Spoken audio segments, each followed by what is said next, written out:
Tudo bom? Tudo jóia, beleza, tudo legal. Quem que é o Edson? Tá escrito Edson, mas não é Edson, né? Não, é Rosa.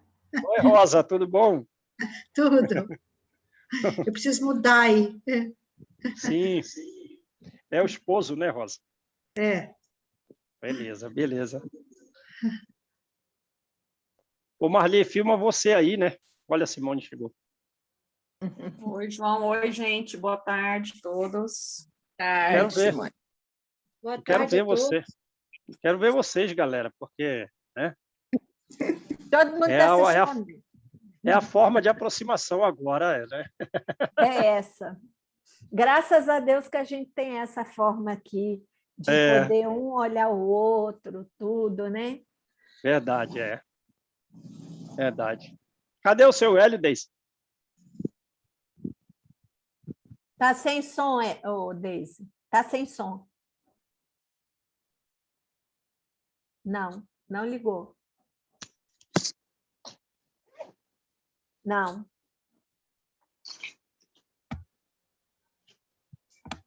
Agora sim. Pode falar, Deise. O Hélio está lá embaixo conversando com um rapaz que vai fazer um serviço de pintar a porta. Eu estou até arrependida aqui, porque nesses dias agora não tá não é bom isso, né? Mas já combinou, tá lá.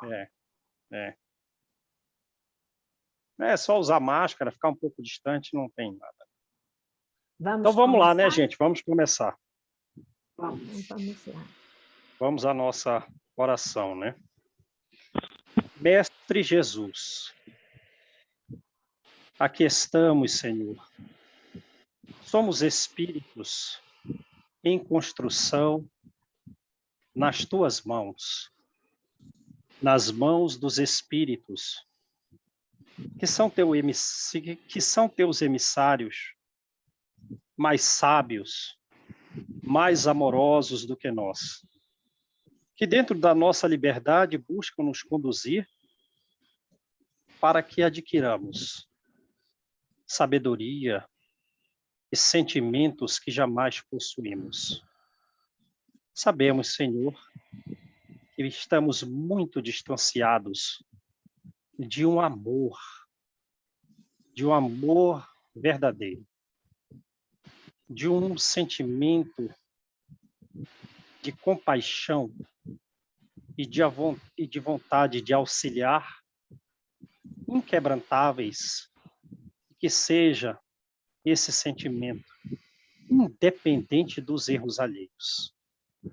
Mas aqui estamos, Jesus, nesse trabalho de recuperar erros pregressos, todos nós, e simultaneamente adquirirmos essas virtudes que jamais possuímos.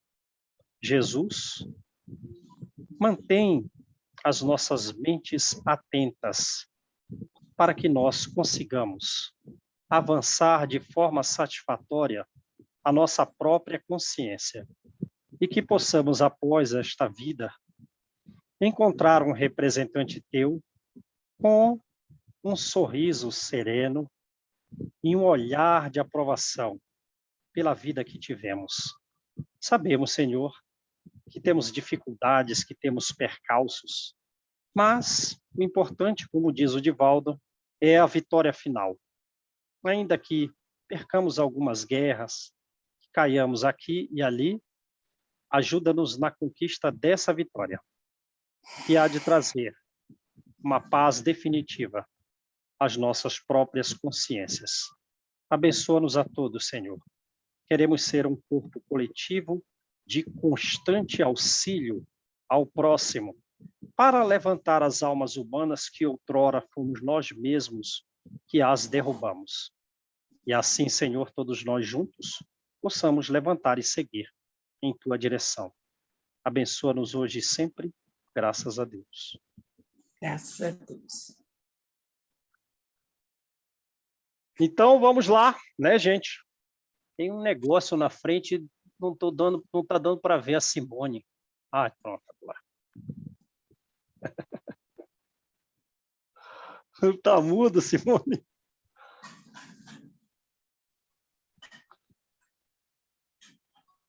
Uai, Malu, ela tirou o áudio, mas não deu para ouvir. Simone, tu tá sem som. Tá desligado, mas tá sem som.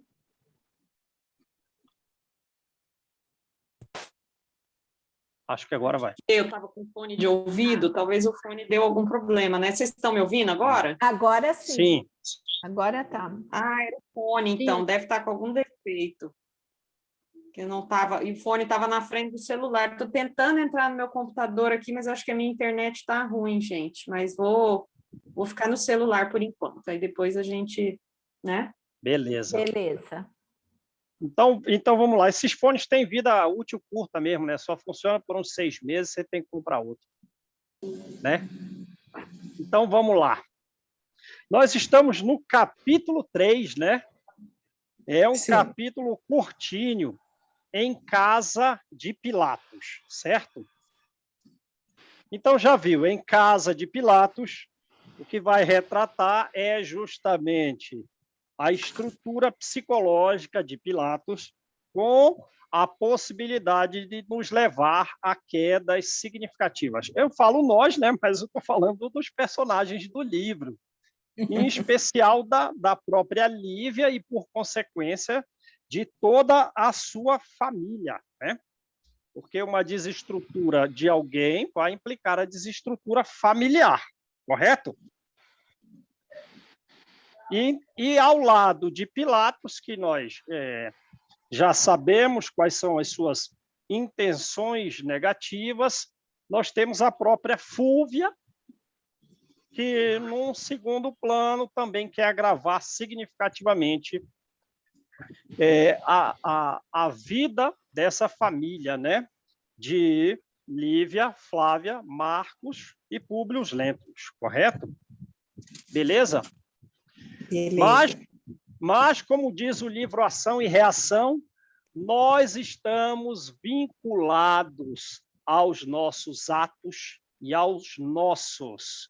E por um longo prazo, não curto prazo, nós sofreremos os efeitos dos nossos vínculos inquebrantáveis com pessoas encarnadas ou desencarnadas, muitas vezes, alguns deles, muito mais desequilibrados do que nós, né?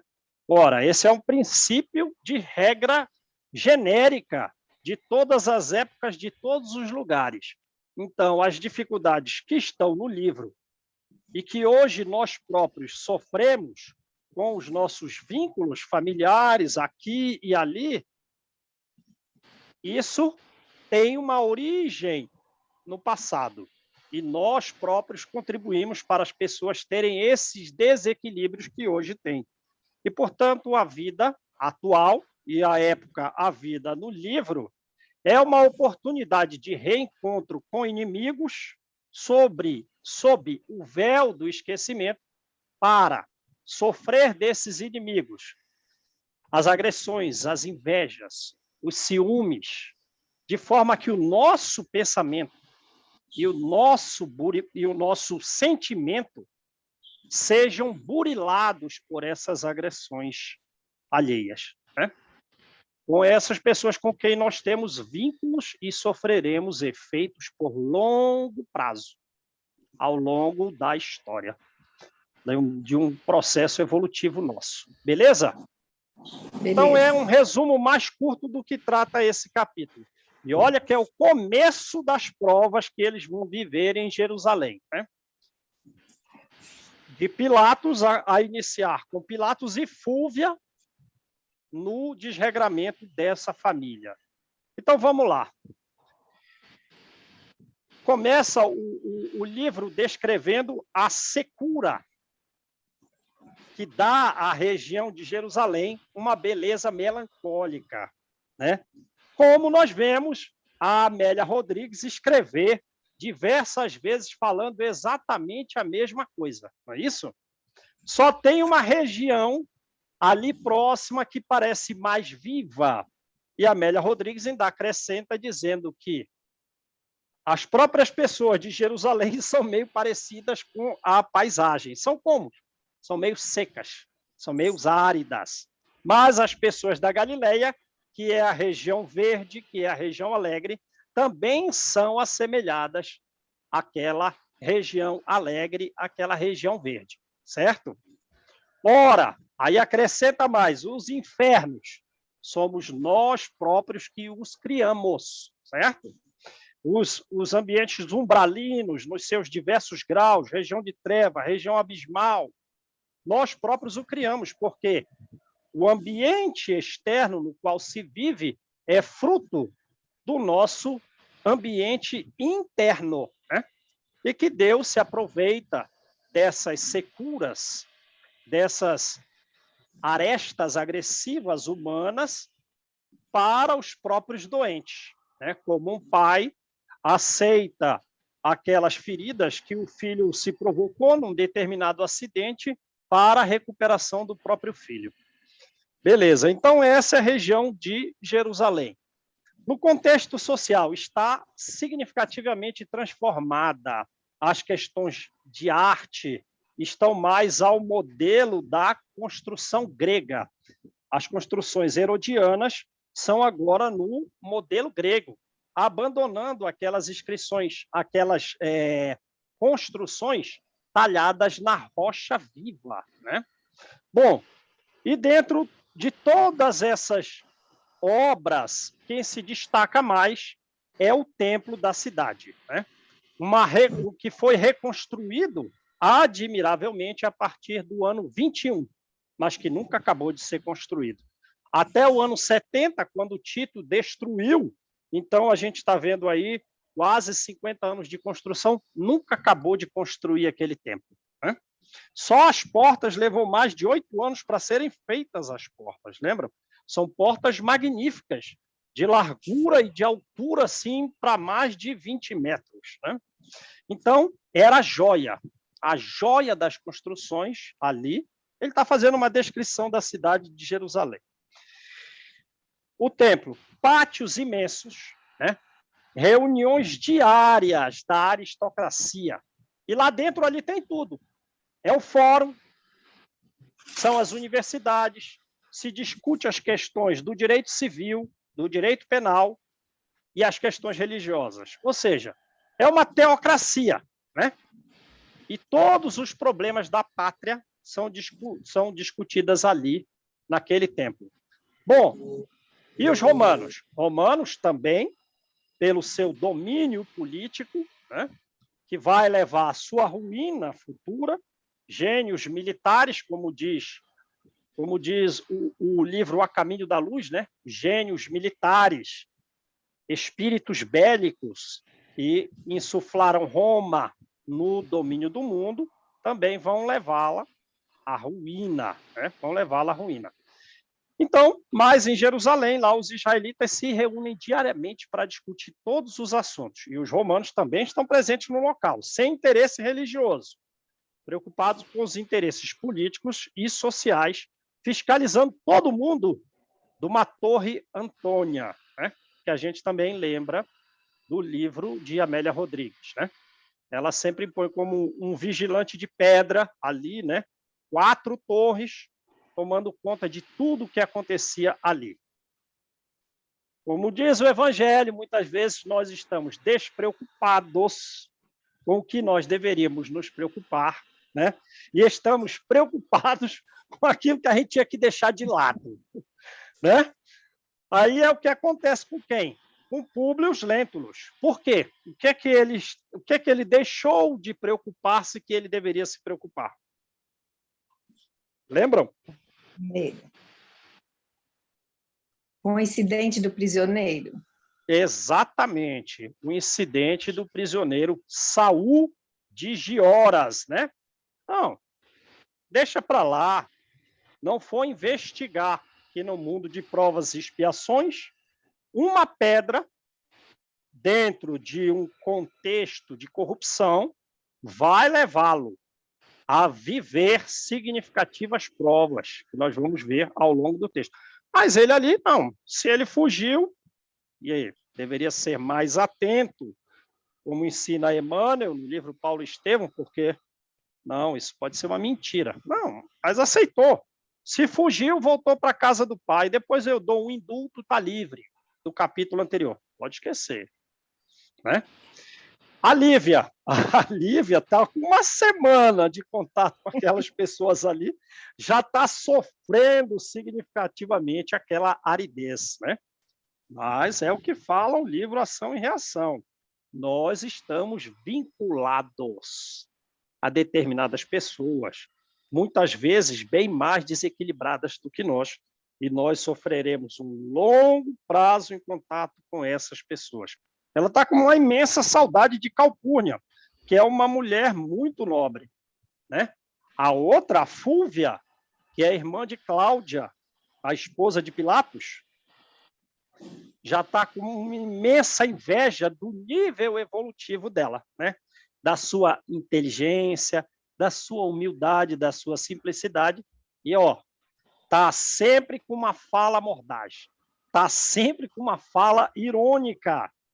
E isso aturde a alma sensível, né, de Flávia. Né? E ela, ó, não fala nada para o esposo, porque o esposo já teve muitos problemas lá em Roma. A viagem é em função dele também, não só para, digamos, para a melhoria da saúde da filha, mas ele está completamente taciturno, abalado, antissocial, e antes ele era muito jovial, muito alegre. A doença da filha e os problemas do Senado o abalaram muito, então ela mantém a boca fechada, não fala nada.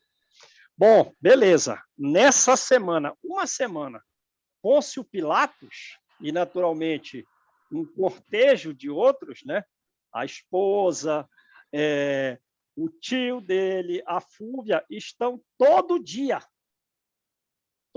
santo dia, por horas a fio, na casa deles. Pelo amor de Deus, né? E ele, e o Pôncio Pilatos, galanteando, soltando elogios, né? E a Fúvia, presente também, com ciúmes, só fala ironia, só tem crítica mordaz o tempo inteiro. E ela já está meio prevenida ali com o Pôncio Pilatos, a coisa vai ficar feia. Enfim, nós ainda não vivemos isso, um cenário de amizade artificial. Né? Um cenário de amizade artificial. Artificial por quê? Porque é uma casca. O que é que esconde, então? O que está escondido por trás? Qual que é o fundo da coisa? É um pântano de paixões, né? Que vai retirar a tranquilidade deles. Mas eles não têm a cabeça que hoje possuem. Então, estão, de certa forma, confiantes e ingênuos. Mas vai começar umas provações dolorosas pelas quais eles passarão, né? Bom, beleza.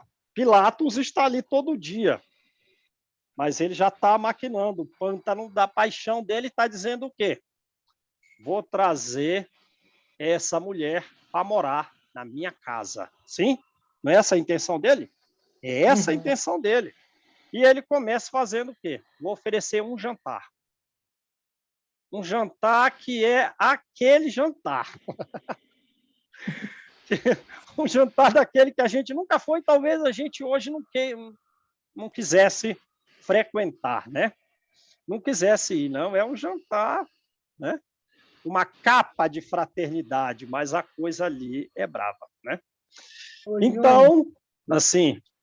Um jantar que ela repudiou, né? Já começou sem gostar, né? Exato. Já começou sem gostar do jantar. E antes de ir, ela diz, a Lívia falando, né? Eu vou levar a nossa filha, a Flávia, tem 7 anos, vou levar. Não vai levar, não. Como? Um jantar à noite, o que a gente vai levar? Não, vou levar.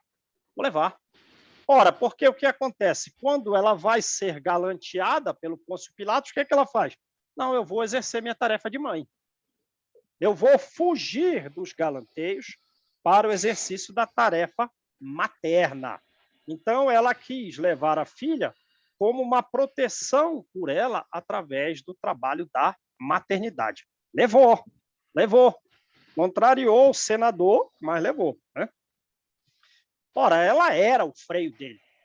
Quando ele começou a castigar a saúde de horas, ela perguntou, né? Ninguém aguentando aquele flagício do capítulo anterior, ela falou, vem cá, mais, os nossos direitos vão se transformar num exercício de iniquidade? Aí ele se assustou, né? Então, a mulher também conduz o esposo. Aí ele diz, nossa, eu estou sendo muito severo. Mas foi pela fala da esposa, que é mais evoluída que ele freou. Então, ela também, não, vou levar e vou levar e levei. E era esse jantar o que havia do mais alto requinte da época. Não tem um ar-condicionado nosso, mas tem alguém abanando um ramo de murta cheirosa, né? Não só para espantar a murta, não só para espantar as moscas, como a murta possui um cheiro agradável, uma espécie de jasmim, não sei, uma flor cheirosa da época, né? Mas ela, como a Alexandra falou aí, a Lívia já se sentiu perturbada. Já se sentiu perturbada. Porque ela havia se afastado dessas festas em Roma, porque ela é uma mulher simples, né?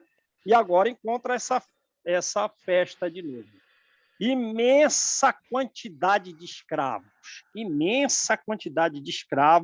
no exercício de servir a todo mundo. Quer dizer, muitos escravos para servir a poucos. E como estão esses poucos, essas poucas famílias reunidas ali? Estão deitadas no triclínio, né? Tecido macio, dentro do tecido muito macio, vindo do Oriente, tem pena.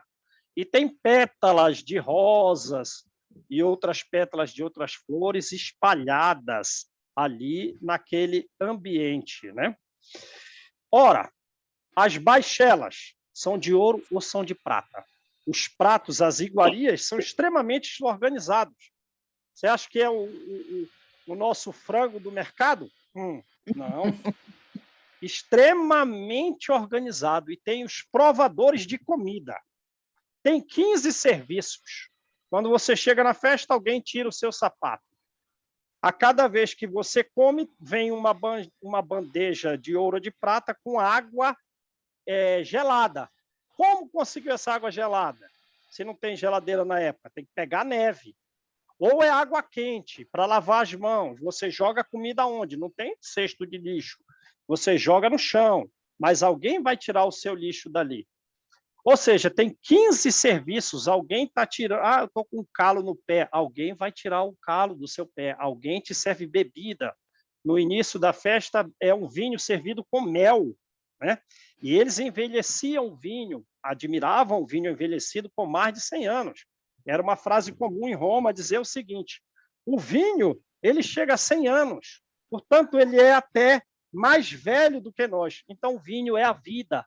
Brindemos a vida com o vinho, né? Viram a comparação que eles faziam? Então, enfim, muitas iguarias, vinhos antigos, as taças são de pedra preciosa, e junto deles que estão os poucos patrícios que estão deitados, muitos escravos, bem trajados. Um tira a comida, um abana para evitar as moscas e deixa o ambiente cheiroso. Quando não, tem pombas, eles põem perfume nas pombas e soltam pelo ambiente para que o voo delas espalhe um perfume no ar, né? Não tem aquele sprayzinho que a gente hoje tem, né? Outros limpam o chão, um exército para servir a poucos. Aí, beleza, depois do jantar, o que acontece? Eles vão para o grande salão. Quantas tochas tem esse salão? Aqui nesse meio ambiente tem 2 lâmpadas, são grandes, mas tem 2 lâmpadas. Centenas. E tem uma luminária aqui. Centenas de tochas. Centenas. Prestem atenção, então, no tamanho do ambiente, né? Sinfonias agradáveis. Aí, bailarinos, né?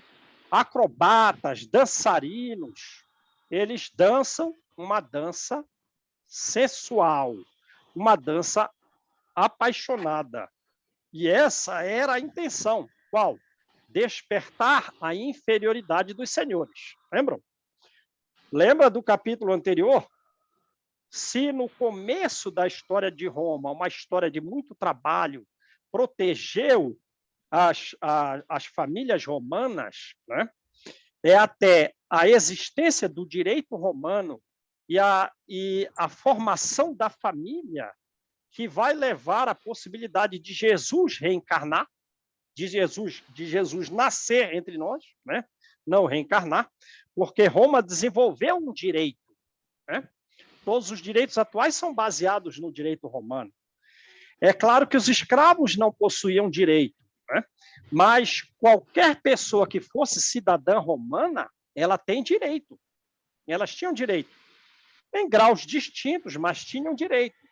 Uma prostituta romana, ela, digamos, ela não podia se casar, mas ela tinha direito. Por exemplo, um caso de um vereador romano, não era esse o nome, né? Mas era o político da época, um político do poder legislativo em Roma, que tinha o direito de visitar as instituições e também o cabaré, onde trabalhavam as prostitutas. Mas ele foi à noite e ele foi não vestido com os trajes oficiais. Então, o que acontece? Ele quis invadir o aposento da prostituta, mas ela não podia atendê-lo, porque ela estava ocupada. Então, o que ele fez? Tentou forçar a porta e ela o expulsou a pedradas. Ele levou o caso na justiça, achou que ia ganhar. Não ganhou, porque ela disse, olha, ele não era à noite, ele não estava com os trajes oficiais, veio com traje de festa, inclusive aquela guirlanda, né? Indicando que ele procurava, digamos assim, as brincadeiras, os prazeres. Mas eu não podia atendê-lo. Mas ele forçou a porta, então eu tive que expulsá-la a pedradas. E os juízes romanos deram direito a ela, né? Então, pelo nascimento do direito romano, pelo nascimento da família romana, é que possibilitou a vinda de Jesus, como está no livro A Caminho da Luz. Porém, como também está na mesma obra, os gênios bélicos e os gênios militares levaram o direito romano e a família, principalmente família, ao declínio, né? Porque com muitos escravos em casa, a própria mulher romana desandou, né? Ela tinha na própria casa dela alguém que ia fazer massagem, enfim. Os escravos, eles não podiam frear aos impulsos sexuais dos seus senhores, né? É o que consta nos livros de história.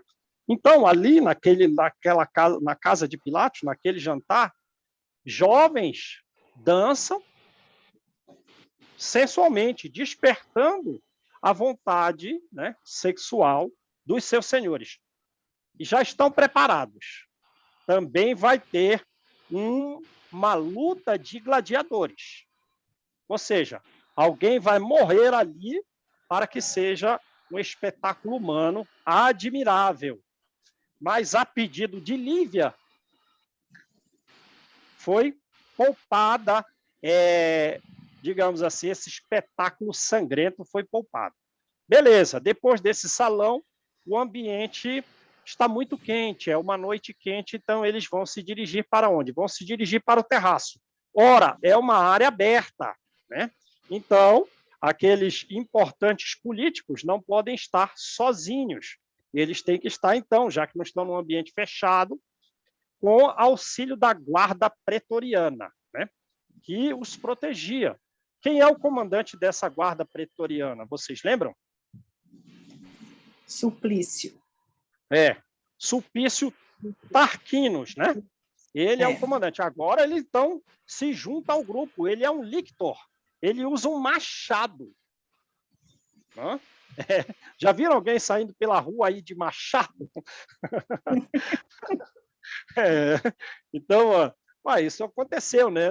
Até na Idade Medieval, ninguém sai, um homem não sai na rua sem uma espada, né? E muitas vezes sem um escudo, sem uma determinada proteção. Se a gente pegar os trajes assim, pode ver a história bélica humana sendo diminuída através só do vestuário.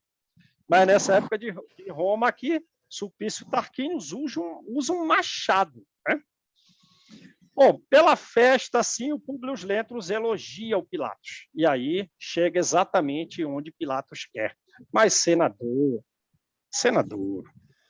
né? Ele representa a lei ali. Ele veio representando Tibério, né? Senador, essa casa aqui é sua. Essa casa vos pertence. A casa do seu tio Sálvio não é boa para uma família como a sua. Venha se hospedar aqui em casa.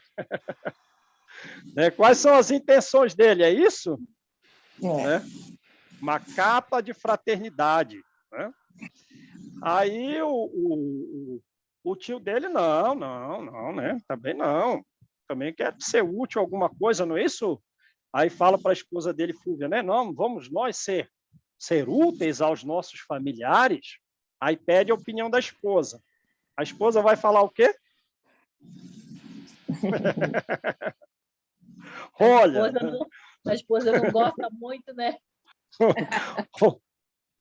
Olha, é o seguinte, concordo. Mas, né? É uma concórdia falsa, né? Mas é o seguinte, eles vieram aqui por causa da saúde da filha, não é isso? Vieram aqui por causa da saúde da filha e não podemos impedir tudo que possa melhorar a saúde da filha. Aliás, essas feridas aí dessa menina é uma preocupação para todo mundo, para todos nós aqui, porque, pelo amor de Deus, isso parece... Aí. Todo mundo já, né, ficando escandalizado com aquela Fúvia, aquela fala de Fúvia, né? Mas aí a irmã dela, que é o oposto dela, Cláudia, esposa de Pilatos, não. Já adiantou, cortou a fala da irmã, né? Não, nada de temores. Olha, ela está muito melhor em uma semana e realmente ela já melhorou, teve uma melhora significativa. Já está bem melhor em uma semana. Eu acredito que aqui no clima de Jerusalém ela vai ter uma cura completa. Vai ter uma cura mesmo, né? Agora, é pelo clima? E talvez essa própria melhora dela já é o ambiente espiritual, né? Com a presença de Jesus e, naturalmente, da corte de espíritos que o acompanhava para fazer, para construir um mundo melhor, né? O próprio Império Romano, como tem no livro A Caminho da Luz, que se desvirtuou pelas questões bélicas, ele era fruto, esse é o objetivo de escrever o livro A Caminho da Luz, um dos objetivos principais que ele diz, não, veja o Império Romano, a ideia de formação de um povo único nasce no plano espiritual, da influência da espiritualidade superior, mas o homem desandou um pouco. Beleza. Aí, mas o que a Cláudia, o que ela faz? Ela não fica só na fala. Ela vai diante da menina, ela toma a menina nos braços, ela beija o rosto dela, né? E o rosto dela, diz o livro literalmente, está coberto de feridas violáceas. O rosto está melhor, mas continua ainda coberto o rosto de feridas arroxeadas, né? E a mãe, Lívia, que já estava meio exaltada, ficou vermelha com aquela fala da Fúvia. Não, agora já adquiriu um alívio, aquelas palavras brandas, doces e a atitude de Cláudia levaram-na à tranquilidade. Mas é a mesma coisa que ocorre com o Públio Lentulus? Não. Ele perdeu a serenidade. E ele vai falar com uma energia masculina, né? Ele deve ter franzido a testa e ter dito assim, né? É verdade mesmo. É verdade. Nós viemos aqui para esse ambiente, a nossa viagem tem por razão a saúde da nossa filha. E depois de resolver alguns problemas estatais, eu não vou ficar aqui, não. Eu vou buscar o ar puro do interior para que ela se recupere. Né? Então, já encheu os dentro da Fúvia, já mandou uma dessa, né? Mas também muito franco, muito honesto, vou para o interior. Se você busca o clima, diz Pôncio Pilatos, né? Eu que entendo tudo de clima dessa região. Eu estou aqui há 6 anos e posso falar que o melhor local para o clima aqui é a região da Galileia, né? É a região da Galileia. A gente acha que os espíritos inferiores não servem de boca para os espíritos superiores na falta de uma oportunidade de um médium melhor, como está no livro dos médiuns? Serve sim. Como quem diz assim, olha, vai para a Galileia, né? Vai para a Galileia, né? Aí ele diz, olha, eu sempre que posso, Pôncio Pilatos, eu sempre que posso vou para Nazaré, né? Eu fico lá lá em Nazaré, me refugiando das dificuldades, né? Do dia a dia. Porém, como é muito longe, eu sugiro para você que fique em alguma das minhas, né, estações de repouso. Então, vejam, é um homem efetivamente muito rico, que ele quer ficar, que quer botar o senador ali próximo da casa dele. Né? Ele diz, olha, o Sulpício Tarquínios, ele vai reformar uma das minhas casas e daqui a pouco nós vamos para lá. Você já não quer ir para lá? Ou seja, ele mantém o mesmo interesse de conviver por um período na mesma casa com a Lívia. Ele quer conviver na mesma casa com ela. Aí o Públio Lentulus, não, olha, eu agradeço, mas eu vou mesmo para Nazaré. Né? Daqui a alguns meses eu vou para Nazaré, você pode me auxiliar reformando lá a construção de Nazaré? Sim, com o maior prazer e tal. E aí a Cláudia né? Começa também, eu vou auxiliar Lívia a, digamos, coletar o maior benefício desse ambiente da natureza.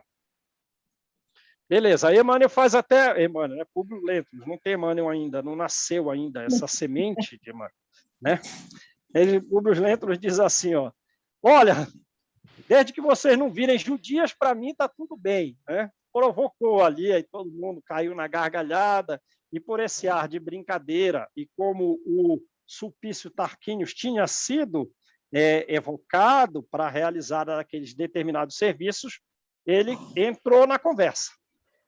Naturalmente, de novo, a espiritualidade superior, através de uma determinada boca que já está procurando o progresso. Ainda não tem o progresso, porque ele vai fazer um pacto tenebroso em função de interesses sexuais da sua parte, satisfazer interesses ainda mais inferiores da Fúvia, com quem ele compactua. Mas ele já ouviu Jesus, e ele, digamos assim, na verdade, está influenciado. Então, ele está buscando o próprio progresso seu, ainda que ele tenha algumas dificuldades de natureza sexual. O que me parece comum aí, né, para todos nós, ainda mais nessa época. Mas ele vai falar de Jesus sem falar o nome de Jesus, né? Olha, tem um profeta aí capaz de fazer grandes coisas. Vocês já ouviram falar nisso? E o Pôncio Pilatos já se desagrada, né? Meu Deus, quem está falando esse assunto aqui nessa terra? Todo mundo é profeta. Não é outra razão que não a briga de todos, né? De todos esses doutores da lei, porque eles se acham todos inspirados e cada um tem a sua revelação que tem que ser dita aos outros. Você se converteu por acaso? Aí falou, não. Mas esse aí é diferente. Esse profeta aí, ele é diferente. O Sulpício está falando, né? Sei que aqui são todos fanáticos, né? mas eu fiquei intrigado com esse jovem galileu que eu conheci em Cafarnaum. Então, já citou a cidade, Cafarnaum, né?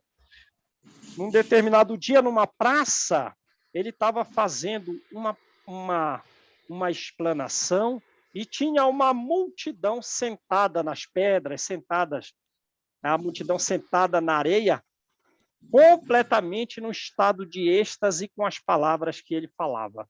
E eu também. Então, ele já está fazendo a confissão dele, né?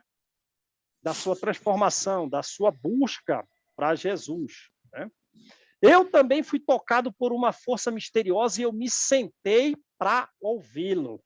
Ele era de uma personalidade extraordinária, uma beleza extraordinária, e algo dele, não vai usar a palavra energia, porque não tem essa palavra na época, né? Mas uma energia dele dominava a todos, e ele falava de um reino no plano espiritual. O cabelo dele, quando esvoaçava no vento, parecia algo luminescente. Então, vejam as propriedades, né, perispirituais de Jesus, né, do centro cerebral. Estamos falando do governador da Terra. Mas ele percebeu uma determinada luminosidade na região da cabeça de Jesus, né?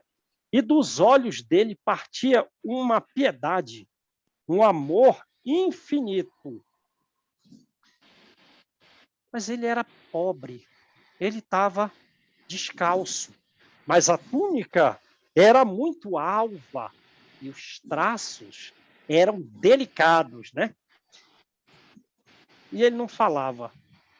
Ele tinha ali um canto de esperança para todos os sofredores. E deu para perceber que as almas e os pensamentos das pessoas presentes se renovaram, né? E ele também afirmou. Então, vê o tanto que ele está falando a respeito de Jesus, né? Ele também afirmou o seguinte, né? Disse que as conquistas da terra e essas obras todas suntuosas não são absolutamente nada. São miseráveis. E que acima de César tem um Deus único, um Pai de amor, um Pai de justiça, né? Então, dá para ver pela forma de falar, pelo sentimento com ele, com que Sulpício Tarquínio estava falando, que ele tinha aderido à ideia. E o que mais contagiou o auditório foi a forma pela qual ele falou, né? Mas não contagiou Pôncio Pilatos, né? Não. Que história é essa? Que história é essa? Que isso é um absurdo, de que todos são irmãos, de que tem que ter uma fraternidade irrestrita, pelo amor de Deus.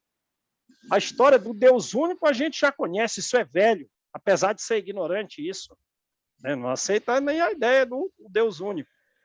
Mas essa é o cúmulo, essa aí é o fim da picada. Como assim fraternidade irrestrita, né? Patrícios e escravos, todos juntos, pelo amor de Deus. Pelo amor de Deus, dos deuses, tem que falar, né? Pelo amor dos deuses. E eu me admiro de você, um lictor sendo levado por um profeta, um lictor dando prestígio, ouvindo um profeta judeu. Pelo amor de Deus. Mas o lictor não se freia, não, né? Olha, Senhor, eu não sei explicar as razões, mas eu fui levado a ouvi-lo. Sim, depois eu refleti, achei subversiva essa ideia de uma fraternidade entre todos. Mas só que eu também analisei que eles são paupérrimos e que os seus amigos mais próximos são os pescadores, dentre os pescadores, são os mais ignorantes e os mais pobres e mais humildes. Então, eles não ofertam nenhum perigo para nós. Além disso, essas palestras que ele faz é no período de repouso, não é no período do trabalho, né? E eu não estou impressionado assim como você acha que eu estou, mas eu vou narrar um fato aqui. Eu vou narrar um fato que eu acho que a ciência de Roma pode explicar, mas eu não tenho explicação. Um velho centurião, depois que ele terminou de falar, um centurião, quer dizer, um romano que comandava 100 homens. Ele trouxe o filho dele que estava agonizando, estava numa doença muito grave, a ponto de estar agonizando, e ele pediu a caridade para ser atendido. E eu vi esse profeta olhar para o céu como se suplicasse aos deuses, e quando ele encostou a mão do menino, parece que deu um fluxo de vida nova, e o menino se restabeleceu imediatamente. E foi para os braços do pai. Ora, naturalmente, esse caso não é o caso narrado por Mateus, né? No capítulo 8, versículos de 5 a 13, porque o centurião que pediu ajuda para o seu filho ou para o seu servo, porque há uma diferença entre Mateus, Lucas e João, ele fez uma cura à distância. Lembram? Ele fez uma cura à distância. Ele disse, não, Senhor, eu não sou digno nem do que tu entres na minha casa. Né? Mas enviai os teus mensageiros, como eu também vi os meus soldados. E eu sei que ele estará curado. Quer dizer, ele sabe que vê o grau de fé, o grau de conhecimento de um centurião que os sacerdotes não têm. Ele está dizendo, né? Eu nunca vi um grau de fé desse. Com conhecimento. Envia algum espírito, Senhor, que cure meu filho, que cure o meu servo. Ô, Júnior, Sim. então esse é outro centurião, né? É outro. Porque, porque essa história aí é nova para gente, para mim, pelo menos, né? Do centurião e do filho. A gente conhece muito, todos nós, a história do centurião com o servo, mas não com o filho, né? Se a gente comparar os textos lá de Mateus, Lucas e João, são os três que citam essa passagem, digamos assim, são textos diferentes. A história é assemelhada, mas eles contam de forma diferente. Se eu não me engano, Mateus diz que esse centurião encontrou Jesus, né, e ele iria a Jesus, né? A casa dele, e o centurião não achou que ele era digno de ir à casa dele. E houve a cura à distância dessa forma que a gente narrou. Conforme Lucas, o caso não é bem assim. O centurião nem se aproximou de Jesus. Ele enviou alguns sacerdotes, porque o centurião era boa gente. Ele participou da construção da sinagoga de Cafarnaum. Então, os próprios religiosos da cidade vieram dizer, olha, vai, cura o filho dele, porque ele nos ajudou na construção da sinagoga. Aí, Jesus está vindo, aí ele manda outras pessoas e diz, não, diz para ele não entrar, porque eu não mereço, fala para ele curar daí mesmo. Aí, se pegar João, ainda tem outra diferença. Né? Então, é a forma de cada um interpretou o caso, mas são diferentes. Mas todos os três têm um ponto em comum, foi cura à distância. E esse aqui não. Jesus pegou na criança. Né? E ele narrou esse fato, Pôncio Pilatos aumentou a contrariedade. Né? Porque tem muitos centuriões, um centurião ele comandava 100 homens. Então tem que ter centurião espalhado aí, né? Porque tem que ter milhares de soldados para, digamos, exercer o domínio de Roma sobre os demais povos. Né? Mas no diálogo ali, Pôncio Pilatos está contrariado, pelo amor de Deus, dos deuses. Né? Um centurião misturado nessas conversas judias, não dá, eu vou levar esse caso para as autoridades. Mas Públio Lentulus é melhor que ele. Aí diz assim, peraí, mas esse caso é curioso.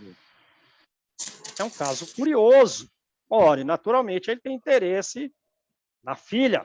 Né? Esse caso é algo curioso. Se o Pilatos está refutando de vez, Pôncio Pilatos, Públio Lentulus tem uma curiosidade sobre a coisa, né?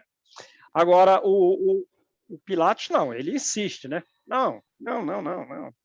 Aqui todo dia nasce uma religião nova. Esse povo é deficiente do raciocínio e eles não têm senso prático, né? Mas eu não olho esses casos particulares. Como eu tenho que cuidar da administração e do governo local aqui, eu só vou atender o Sinédrio, porque ele é a autoridade religiosa deles, e o que me interessa é a parte política e social desse ponto. Eu não atendo caso isolado. Eu nem quero saber quem é esse profeta aí, né? Aí o Públio Lentulus faz sentido, se deu por satisfeito ali, né, com as explicações de Pilatos. Mas as mulheres, não. As mulheres, a exceção de Fúvia, né? As mulheres estão muito impressionadas com as descrições emotivas de um lictor, né? Aí, beleza. Até a Flávia, a criancinha, 7 anos, 7, 8 anos, ela está ali empolgada com aquela história. Aí o Pilatos ainda percebe, ele tem que dominar o cenário, né? Tem que dominar o cenário. Pelo amor de Deus, eu vou ter que punir esse líquido aqui, porque tirou a alegria dos semblantes. Agora está todo mundo aí, está todo mundo aí preocupado. Aí caiu na risada, e todo mundo foi para a risada. Vamos voltar ao estado que a gente estava anteriormente, de festa, de fraternidade. A gente está aqui no jantar. Então vamos aqui para os jardins. Roma, ela era uma cidade que, se a gente pudesse ver, ela é muito bela. Tem muita pintura, tem nas paredes, tem muita pintura de natureza morta, da natureza própria em si, muitos jardins. Ela tem pintura dos heróis, da mitologia grega, tinha pintura até da mitologia egípcia. Os quartos, digamos assim, eram pequenos e pouco mobiliados, mas era muito rico os detalhes do chão e das paredes, né? Nas paredes tinha até com aqueles mosaicos, que não se faz mais hoje, mas ainda se vê por aí, mostrando assim, nas casas, cão bravio. Aí, enfim, Roma era uma cidade, digamos assim, artística. Tinha muita arte, muita cor, muita beleza em Roma, né? E esses jardins, ainda mais das casas dos ricos, era uma coisa magnífica. Então, nós estamos em Jerusalém, mas ele quer trazer, digamos, a arte grega, a arte romana para aquele local. Então, são jardins longos, parecendo aqueles jardins franceses que um dia eu quero visitar lá, nunca fui, mas quero ir, né? E lá no meio desses jardins, com alamedas pelos jardins, tem gente tocando música, escravos, né? Escravos tocando cítara, tocando harpa, tocando outros instrumentos. E, naquele ambiente ali, o que fez a Cláudia, a esposa do senador? Colocou a menina, né, num dos aposentos ali, e se formou 3 grupos das pessoas, né? No meio daquela montoeira de tochas e escravos tocando música e tal, dançarina, música lasciva, né? Públio e Cláudia. E eles estão falando da natureza, né? Aí, Pôncio Pilatos e Lívia. E Lívia está sofrendo as influências gentis de Pilatos. Sulpício e Fúvia. E o esposo de Fúvia foi observar algumas obras de arte, né? Então, beleza, Pôncio Pilatos, quando ele se distanciou um pouco, a Lívia, já percebendo as intenções dele, se fez pálida, mas ela era uma pessoa nobre. E o respeito dela, que podia, numa pessoa também mais nobre, influenciar um certo distanciamento, no Pôncio Pilatos agravava a paixão. E ele faz as suas declarações. E ela lastima aquilo, né? E fala com energia, fala com algum grau de amargura, repelindo aquilo. E ele diz, né? Mas eu não sei de onde é que eu te conheço. Eu já te vi antes. Para mim, Você é uma imagem adorada que é inesquecível. De onde está tirando essa ideia? De encarnações anteriores. De encarnações anteriores. É. E ela pode ficar calado pelos deuses, né? Ela está assustada, está pálida, pede que ela seja poupada, fala, olha, tua mulher é uma grande pessoa, muito digna, muito pura, né? Não, mas eu estou enceguecido por você. E ela diz, isso é uma loucura. E ela sofre aquela energia e ela chega quase a desmaiar. Ela se encosta numa árvore. Aí o Pôncio Pilatos ficou com medo. Aí o Pôncio Pilatos ficou com medo, foi segurar na mão dela, segurou na mão dela, assim, aí, pelo toque, ela readquiriu as forças, né? E se afastou, fazendo um gesto de agradecimento mínimo, um sinal mínimo de agradecimento em função dele ter segurado a mão dela, né? E nessa hora, Públio Lentulus e a Cláudia se aproximam e a coisa se renova. Aquele ambiente de presença de espíritos inferiores ali se afasta, o ambiente se renova, tem uma satisfação geral. Mas tem dois ali, ó, que acompanharam a cena através das suas lentes escuras, inferindo mais gravidade do que realmente tinha no caso, né? Quem são esses? A Fúvia e o Sulpício. Aí já se vê que o Pôncio Pilatos tinha um relacionamento com a irmã da sua esposa.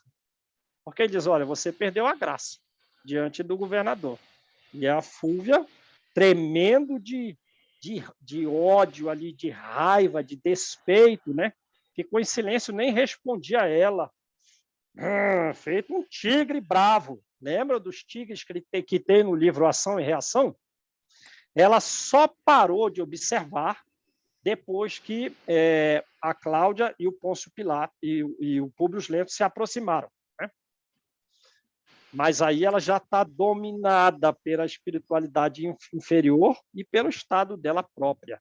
Ela fala com uma voz desagradável, uma voz rouca, porque ela também está sofrendo o galanteio do suplício, né? Você perdeu aí a graça do governador, mas por que você toda hora me nega, toda hora me nega? Ela diz, eu vou aceder. A voz, eu vou aceder aos teus desejos. Se tu me auxiliares em um plano. Aí ele, né? Mas o instinto sexual fala muito forte no homem, né? Aí o que, mas como? O que eu vou fazer? No tempo oportuno, você vai mostrar ao senador a infidelidade da sua mulher. É claro que ela não teve infidelidade, mas ela está enxergando através das próprias lentes, e ela que é infiel acha que todo mundo também é infiel, né? Então, a primeira coisa que tu vai fazer, olha a arquitetura da cabeça da criatura. Primeira coisa, tu vai evitar que Pôncio Pilatos fique em Nazaré, porque Nazaré é muito perto daqui. Tu tem que levar essa família para um lugar mais distante para, digamos assim, dificultar o vínculo amoroso, né, do governador com, né, a esposa de Públio Lentulus. E mais, olha a segunda arquitetura. Eu vou conversar com o governador para você ser o protetor do senador. Tu vai morar lá com ele. E, numa oportunidade, tu vai mostrar a infidelidade da esposa, né? Aí ele acabou de falar de Jesus, meu amigo. Falou emotivo de Jesus. Aí ele, tu aceita? Aceita ou não? Aceito. Aceito. Ô, A Júnior, natureza. tem uma a parte natureza legal humana. nisso aí, né? Essa trama toda deles faz com que eles se encaminhem até Cafarnaum, né? É o que você falou antes, né? os espíritos usam aí para direcionar aí esses destinos, porque o encontro entre o senador e Jesus tinha que acontecer, né? Sim, está no planejamento dele. E ainda esse planejamento vai render frutos, né? Ele vai ser rico para, a partir desse encontro, por influência dos guias, ele possa, digamos, auxiliar as pessoas que ele prejudicou no passado se recuperando. Mas mesmo esse plano, ele é livre para escolher. Sim. Mas eu Pode fiquei adiar. pensando eu fiquei pensando numa coisinha só aí. Sim. Tá? Nesse ponto, tem um determinismo, né? Ó, ele vai a Cafarnaum. O plano. Exato, O tem um plano. plano. E aí, a Mas partir dali que o Públio ia ter o livre-arbítrio, né? De acatar ou não o plano. o projeto é o melhor possível. Sim. O papel. Apareceu o papel aí na minha imagem? Então, o papel é o melhor possível. Portanto, ele é, de certa forma, um determinismo por ser o máximo ideal possível para o planejamento de cada vida. Agora, a parte prática, liberdade plena. Beleza? Você pode adiar o plano. Ah, vou fazer só 30%. Não vou fazer nada desse plano. Pode adiar. Mas também tem as consequências, né? Aí depois, beleza, que ele aceitou o plano, esses que compactuaram com o mal, e tem um monte de espírito ali envolto nesse plano, se uniram ao grupo com aquela máscara da alegria. Depois desse pacto tenebroso, né? Que ele poderia ter recusado, mas o instinto sexual falou muito forte. Né? Aí, beleza. Foi as despedidas. Lívia falou alguma coisa para o seu esposo? Não. Primeiro, pelas personalidades importantes envolvidas, ela deveria evitar o escândalo. E também porque um dos motivos da ida deles para lá era a melhoria do próprio esposo. Então, ela fez silêncio. Beleza, gente? Beleza. Então, o que a gente vê aí? O prefácio, a recordação de Emmanuel. Né? O capítulo 1, o estudo muito sábio a respeito da reencarnação, principalmente através do problema da filha. Né? A desatenção e o orgulho, quando uma pedrinha minúscula, porém também num contexto de mundo de provas e expiações, vai gerar uma gravidade significativa de problemas. Né? E a gente está vendo aqui o retorno da alma humana, nesse último capítulo que nós estudamos, o retorno da alma humana ao contato com as suas obras, ao contato com aquelas pessoas com as quais ela vai sofrer, porque essas pessoas são desequilibradas. Mas elas são desequilibradas, em parte, pelas nossas próprias falhas. E temos aí a oportunidade de transformar esses inimigos velados pela reencarnação e antigos em amigos novos, ou pelo menos em simpatizantes. Beleza? É um resumo bem curto a respeito do prefácio ao terceiro capítulo.